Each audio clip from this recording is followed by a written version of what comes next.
Hello friends, good morning. आज की economics की छोटी सी अपडेट लेके आपके पास आया हूँ।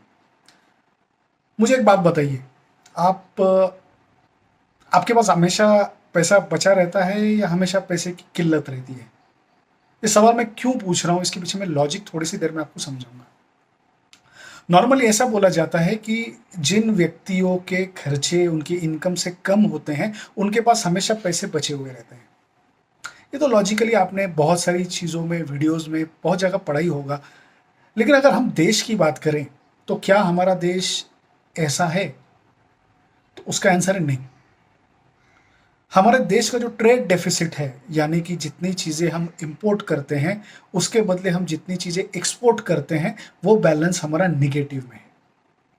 ये नंबर्स गवर्नमेंट की ओर से पब्लिश किए गए और ये नंबर्स हमें ये बताते हैं कि 2023 से लेके 2024 तक हमारा जो ट्रेड डेफिसिट है करीब करीब 9.5% से बढ़ चुका है। हमारे जो इंपोर्ट्स हैं, जो चीज़ें हम दूसरे कंट्रीज को बेचते हैं, एक्सपोर्ट करते हैं, उसमें 2.5% की वृद्धि हुई है। करीब करीब $35 बिलियन इसमें इजाफा हुआ है। लेकिन ये खुशी की बात नहीं है। दुख की बात इसमें यह है कि उससे ज़्यादा हमने एक्सपोर्ट किया है और एक्सपोर्ट हमारा 5% से बढ़ा है और टोटल एक्सपोर्ट अमाउंट हमारा $56 बिलियन से बढ़ा है। इसमें चौंकाने वाली चीज ऐसी है मित्रों कि गोल्ड, हम जानते हैं, ऑयल तो हमें पता है, ऑयल हम इंपोर्ट करते हैं, उसका खर्चा बहुत लगता है। गोल्ड भी हमारे पास भारत में उसका उत्पादन कम है, उसे भी हम इंपोर्ट करते हैं बाहर से। लेकिन इस बार जो नंबर्स आए हैं उसमें नंबर्स थोड़े से अलग हैं। गोल्ड का इंपोर्ट करीब करीब 38% से कम हुआ है।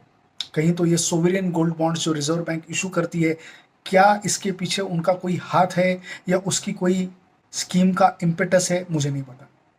लेकिन स्टैटिस्टिक्स ये भी बताते हैं कि पिछले साल के कंपेयर में इस साल चांदी का इंपोर्ट करीब करीब 350% बढ़ चुका है। क्या चल रहा है मुझे नहीं पता, लेकिन यह तो निश्चित है कि हम ट्रेड डेफिसिट में हैं। मतलब आमदनी 98 और खर्चा रुपया। किसी भी इकोनॉमी के लिए ट्रेड डेफिसिट सस्टेन करना लॉन्ग टर्म में पॉसिबल नहीं है। हाँ, कैपिटल इनफ्लोज होते हैं, कंपनीज फॉरेन डायरेक्ट इन्वेस्टमेंट लेके आती है, इसलिए आपका बैलेंस ऑफ पेमेंट नंबर भले ही पॉजिटिव दिखे, लेकिन आप ट्रेड के मामले में, बिजनेस के मामले में, इंपोर्ट एक्सपोर्ट के मामले में आज भी हम निगेटिव चल रहे हैं। इकोनॉमिक्स को ये कैसे इंपैक्ट करता है? ऑफकोर्स फॉरेन की करेंसी, इंपॉर्टेंट करेंसी हमारे रिजर्व्स में से बाहर जाती है। लेकिन फिर से दूसरे नंबर्स आते हैं कि रिजर्व बैंक के पास रिकॉर्ड नंबर्स में फॉरेन करेंसी जमा हुई है। हमारे रिजर्व बैलेंस बढ़ते जा रहे हैं। क्यों हो रहा है? क्योंकि बाहर के लोग इक्विटी मार्केट में, रियल एस्टेट में हमारे यहाँ इन्वेस्टमेंट कर रहे हैं।